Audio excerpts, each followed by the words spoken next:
as MSKain plays for you Final Fantasy III, originally called Final Fantasy VI in Japan. This was one of the greatest games of all time. It was the second Final Fantasy to come out for the Super Nintendo, the third for the Super Famicom in Japan. Because Final Fantasies 2, 3, and 5 were skipped, Final Fantasy 4 became Final Fantasy 2, and Final Fantasy 6 became Final Fantasy 3. This is a emulated computer copy because it's the easiest thing for me to play, so if that offends your sensibilities, I apologize. I also apologize if I start rambling or trail off. It's sometimes hard for me to do two things at once, and I'm concentrating on the game and trying to win it because this is a play video in addition to everything else, so I've got a couple of things I'm doing here to prepare to try and make a party that will go through this the easiest.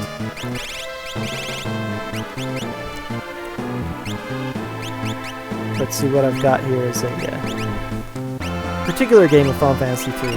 I have played Final Fantasy III a lot, both on the Super Nintendo and on the emulator. And one of the things about it is that if you've never played Final Fantasy III before, you should really play Final Fantasy III if you are into these kinds of games. If you can get a copy, or borrow a copy, whatever. It is a wonderful game. All the Final Fantasies are pretty good. There's some I like less than others, but they're all marvelous games with wonderful stories and, some really good strategy for role-playing purposes. If you're into role-playing games, they're good role-playing games. Anyway, I have here a game that I prepared. Mystery Veil. I'll give you Force Shield for more magic evasion. This magic evasion is good.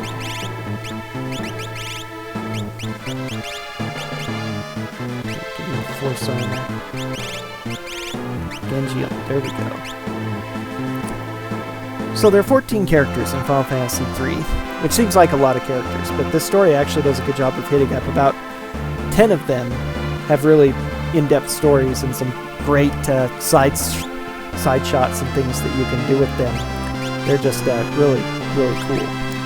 But some of them are so cool that after you win the game, each of them has a particular scene that just kind of shows them escape from Kefka's Scholar and talks about how they've grown a little bit and everything. And, just they're kind of little fun things. But the interesting thing is that some of them are together. For instance, Silas here, who is called Mirai in this game, I'll explain that in a little bit. She's paired with the character Locke, and Edgar is paired with his brother Sabin, etc. And so my line of thinking for a while, I was wondering what would happen if these characters were not present in the game. What if you only had one of the pairs? And I'll explain more why I chose what I did and everything. But just in general, I wondered how this would affect everything, if it would. Because how would this change the ending? Would there actually be a change in the ending, or would it show regardless these characters that weren't present? And I wanted to see if they changed, how they would change. So I made this party, and this party only has 10 characters. I am missing 4. Realm here, I'll go ahead and explain the reasons why I have them. Realm here is normally paired with her grandfather, Strago. Realm isn't necessary in the game, you can totally skip her as well, but if you want to get Strago, her grandfather, you have to get Realm as well. So they are put together. And now I've landed all 3, and all 3 are going. Edgar there, who is on the left and about to be picked up by Beamflight, his brother is Sabin. You have to pick him up. The 3 characters you have to collect at the second half of the game are Silas, Edgar, and Setzer. And Silas, of course, is paired with Locke, and Edgar with Setzer. So if you want to go without the full pair, the one you get is always chosen for you. That's the whole purpose here. We're going to beat the game with only these characters, and then we are going to figure out what happens. Now, I've already done this before, but I am recording this video now to be since I'm familiar with it, to be my first post to YouTube from this gaming channel I'm starting, and also Plays TV. I have been playing video games for 30 years. I'm 33 years old, by the way, and I have been playing for 30 years. So I have a lot of experience playing video games. But I have never, you know, tried to post anything that I've done before, but now it's starting to become a thing. Most particularly, it's becoming a thing for me because I've gotten into speedrunning. Speed Demos Archive, AG2Q, SG2Q, Awesome Games Done Quick, and Summer Games Done Quick. They're charity marathons that they've done, as well as the new one that has started up, RPG Limit Break. And I live close to Salt Lake City, Utah, which is where RPG Limit Break takes place, so this May I'm going down to visit that in person. And so, you know, running video games and seeing them run, watching them get run is always something that's really appealed to me, so that's kind of why I brought this channel out, and this is a good, nice, easy thing for me to do to show off, because it's something that probably not a lot of people, even those who played the game quite a bit, are really familiar with. Now, if you have, now as I say, I started this before I got into speedrunning. If you've watched any of the speedruns and actually watched them finish through the endings, you would have seen some of these things anyway, because actually all these characters that I'm missing have been skipped pretty much in various forms of Final Fantasy III speedruns. But if you just want to see a different take on it, or just want to see me play for whatever reason, you can still watch this and enjoy it, I think. So, this is just the ending here. I decided to go ahead and show the final battle video as well, because it's slightly more interesting than it usually is, at least for me, because, as I say, I've just barely gotten into speedrunning. I am much more of a casual gamer, as they call it, but when I am not casual in running role-playing games, I like to complete them 100%, pick up every character, pick up all the important items, you know, miss very few chests. I like to level up my characters to very high level and master most of the materia and everything. This is an incomplete game from my perspective. If a complete game makes this really, the ending is super easy. This will be slightly more interesting. Now here's the first change we see.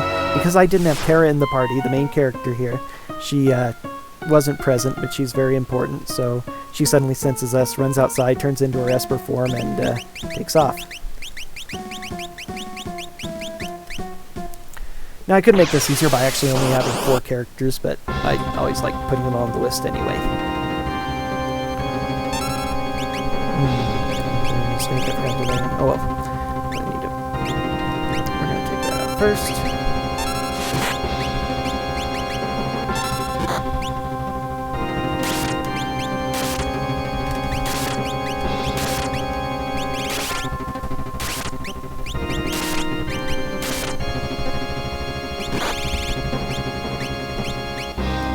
Now we're in the final battle, and I'm kind of concentrating on it. As I say, this is a little more difficult than I am used to having in the final battle, because I'm used to having characters who are even more powerful, and I'm only level 50, 60-ish, that's low level for me. I like to level up to 80, I do it quite often and pretty easily, and I also often have the ultimate spell. However, I can't have the ultimate spell in this method because I'm skipping Lock. Lock is necessary to open the doors in Narsh, in the second world, and the 2 sources of Ultima are located in Narsh, in these locked doors, so if I can't get through the locked doors, I can't get the Ultima spell, and that means that this is a little bit harder, because I can't just do 999 to every section of this thing. So instead I've got to do this a little bit more tactically. So I have Shadow because his throws are overpowered, I've got Sion using Gentle Weapon Offering, Edgar's tools are just always good, and Mirai has a gold hairpin in the gem box, so she can cast a lot of spells and keep the party healed.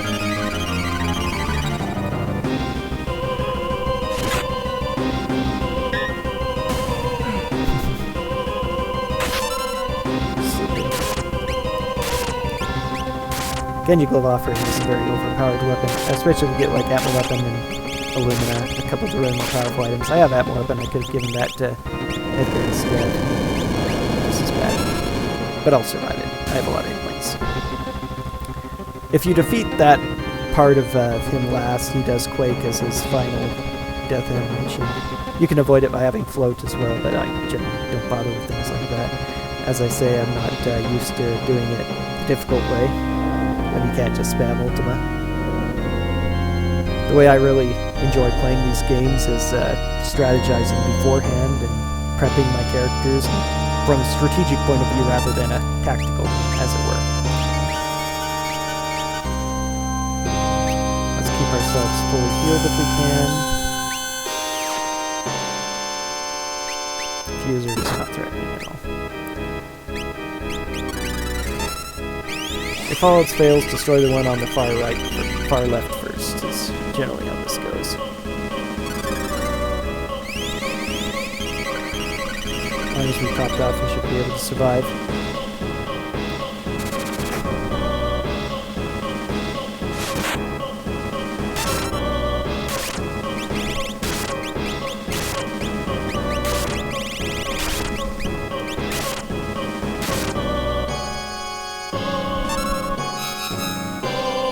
Well, that's not going to help you any.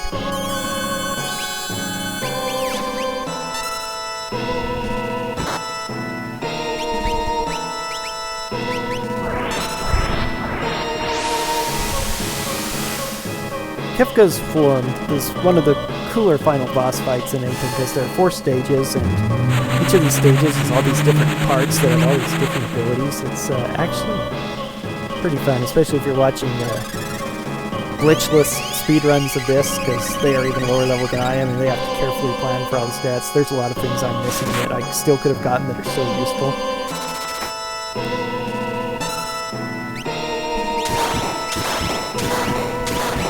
Most part, that's one of the more frightening abilities.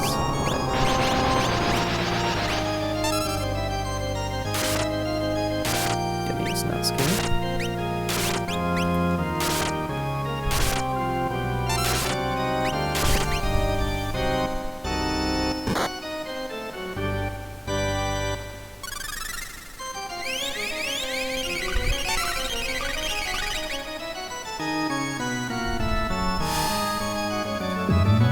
Meteor is the next best thing to Meteor in the way of all spells, but not nearly of the same level. As I say, I actually picked this up about a year ago. A year long after I first started it, and decided, I'm high enough level, I'll go ahead and give it a try, because I've never actually finished it. But there was still a lot I want to do, and a lot that I could do to make this easier, including getting higher level.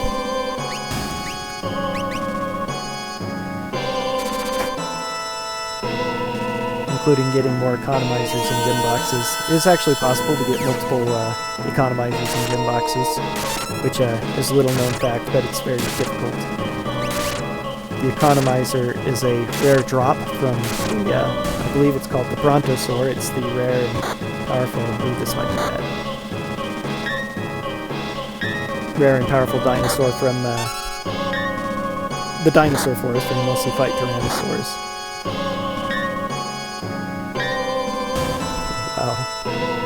Saved by Interceptor, Co-Interceptor.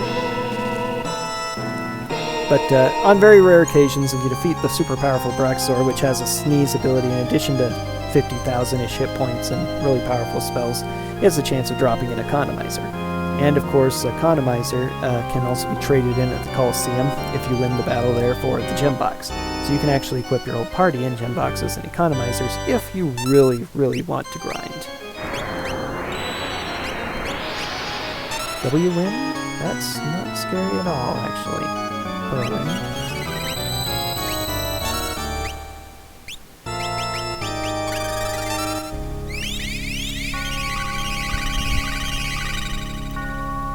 Double cure will keep us all up. Oh, this is much better than my last attempt. As I say, this is still somewhat difficult, and I'm not totally used to fighting the battle this way. Splat. That was interesting.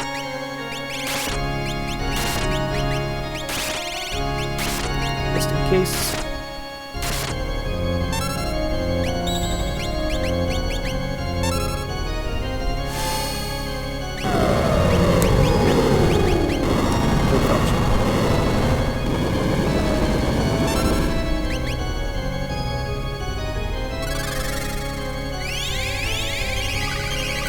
Just got one form to go, and then we can actually see the endings, which is kind of the whole point of this anyway. Train, which is almost useless.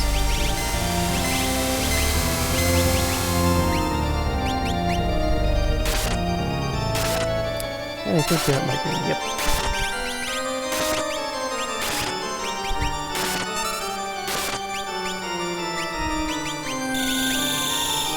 Oh, that is bad. Oh well. If it hit anyone, I would actually prefer it to hit Edgar, but...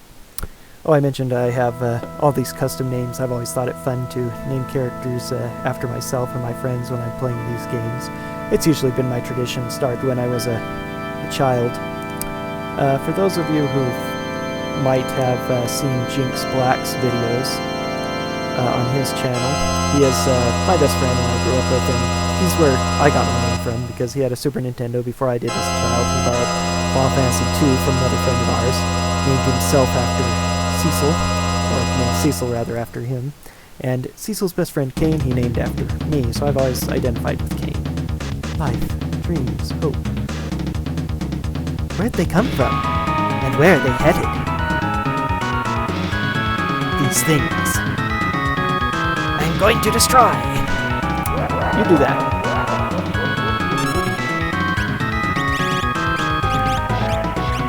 So anyway, the point of this party as well, and I started it, I didn't intend for it to be, pyramid thing as well. It was simply going to be a personal thing to find out, but now using this video is kind of a fun idea.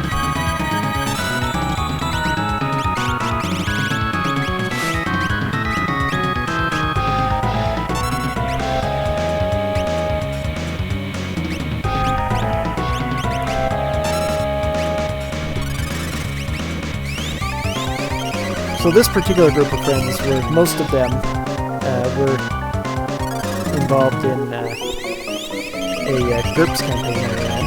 GURPS is a tabletop gaming system by Steve Jackson Games, creator of MSKain. I actually was GMing it, and I had the characters essentially playing themselves.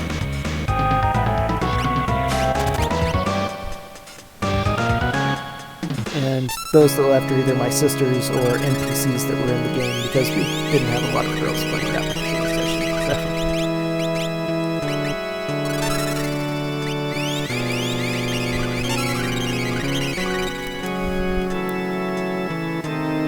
The end comes beyond chaos.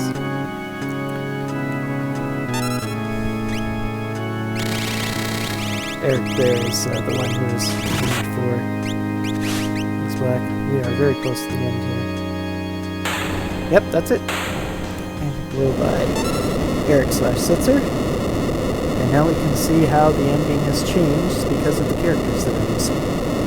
As Kefka slowly fades away.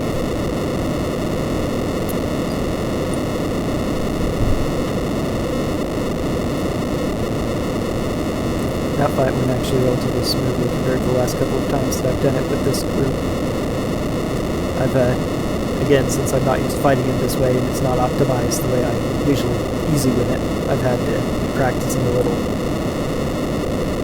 Again, there are a few things you can do even more strategically on glitchless runs, because I'm running this glitchless. If I prepared right, I could have just vanished doomed a bunch of pieces or whatever.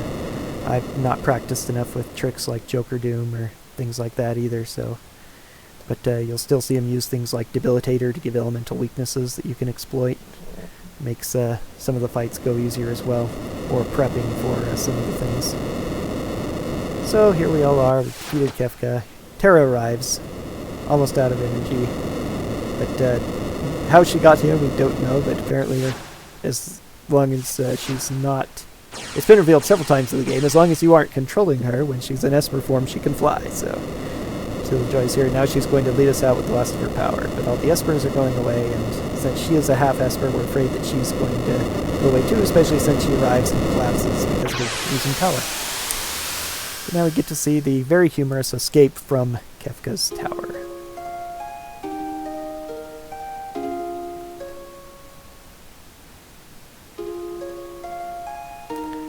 We have this wonderful little book telling the tales of these characters, and then it scrolls on to the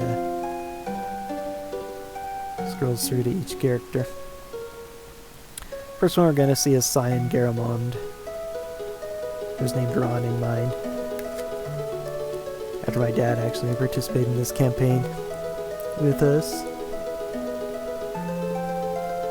Veteran old samurai. Interestingly, Cyan's name was originally supposed to be Cayenne.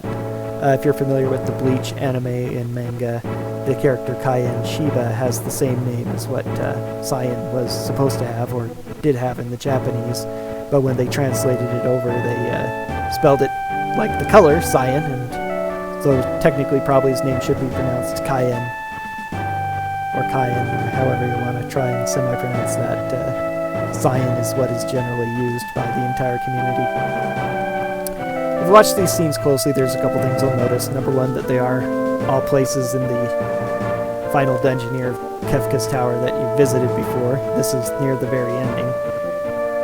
Right here. They're not operating the same way they did when you visited them the first time. The other thing is that 3 characters will be pretty much present in all the videos. The only 3 characters you'll see in all of them are Silas, Edgar, and Setzer. Those are always the guys they have around because they're the ones that they know you're going to have to pick up, as I have mentioned earlier. So those are the ones you'll always see. You won't always see all of them, but you're always going to have at least one of them, if not 2 or 3. Tara appears in 1 or 2 of them since she always has to come. See, there's the 3 right there. They're the only 3 present here. So you don't always know what happens to the rest of them as we're running through here.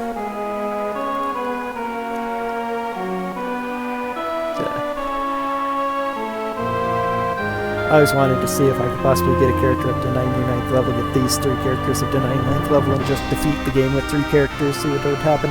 Here's the first scene we're going to see change because Sabin isn't present. So we have the 2 princes of Figaro, Edgar and Sabin.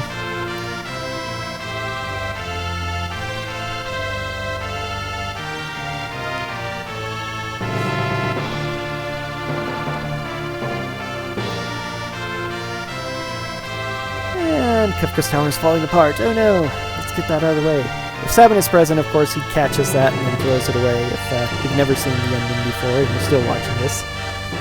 Instead, Edgar opens it and then gets to be a gentleman. Ladies first. So she can spring the traps. Oh, no. No. So he gets his little swag there without his brother around. They have an interesting conversation if they're present. Rather ironic that Mog, the all-white Moogle, is called Blackie, but our friend Blackie never liked his real name, so he's one of the few that we refer to almost entirely by his, as it were, gaming handle.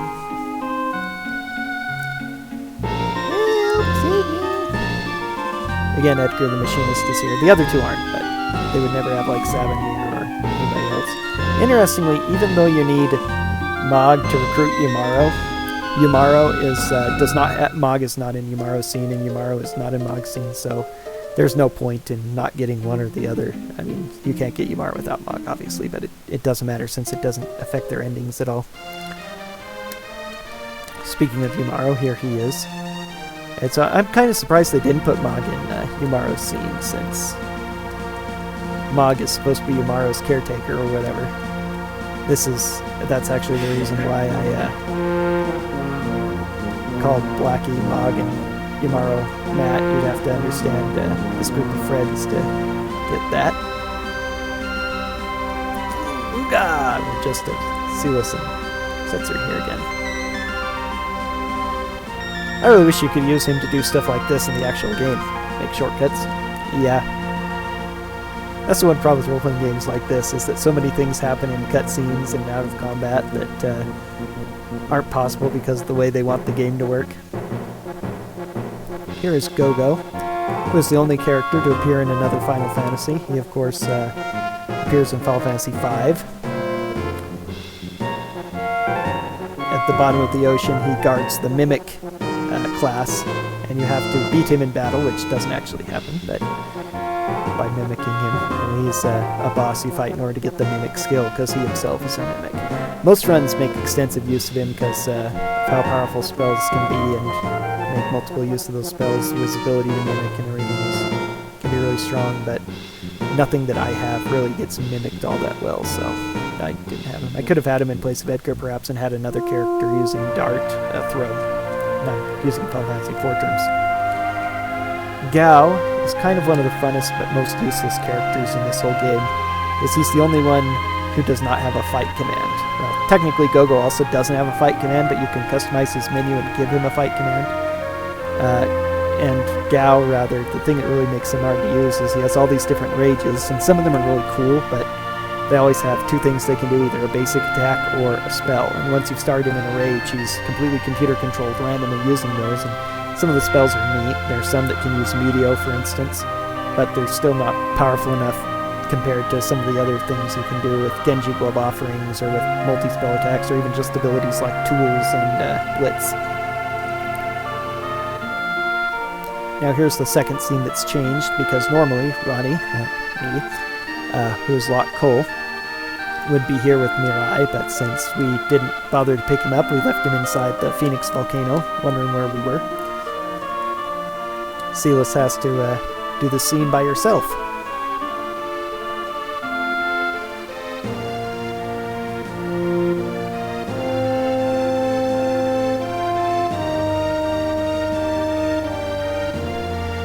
And there she drops the bandana. Everything's normal so far except for the missing lock.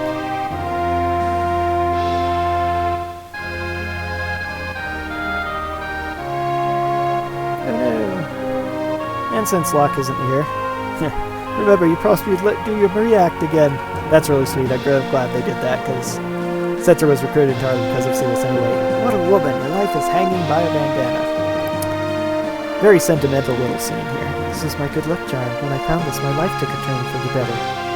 This actually doesn't make sense if you save Sid. Ronnie, promise me someday you'll look after me again. I hope to spare some time for that. That's actually a really interesting part of the game. Speedrunner I follow, who does a lot of Final Fantasies, named Poexel, he has said on occasions that he thinks that letting Sid die is a lot more poignant. He likes it more because the scene where Silas is wrapped in despair because she's all alone and throws herself over the cliff, where she somehow survives and is saved by a seagull.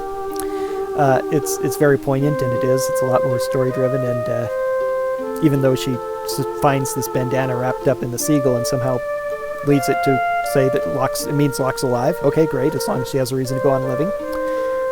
But because of that's a lot better than, a lot more poignant than Sid surviving, even though I hate seeing people die. It is true that it's badly handled by the game, as in not at all. You go back to the island later, and Sid doesn't even react to being, doesn't say anything different, doesn't react to Silas much at all. So it's kind of pretty sad. But that bandana was her good luck charm and made her life take a turn for the better. Which doesn't happen if you don't save Sid. But I kind of like that scene missing Locke, even though I always want to have Locke in my party. If I'm playing this normally, it is a very poignant scene, a lot more than it normally is, even though it's the romantic scene between the couple. Here we have the last changed scene. Realm, or Tina, is missing her grandfather, who's normally in the scene with her, and she's helping him get past this conveyor belt, but since he isn't around, everybody else is just leaving the poor little girl in the dust. She doesn't take kindly to that. The other scenes were kind of neat. This one, I don't know. Whatever. But, hey, I found out what happens.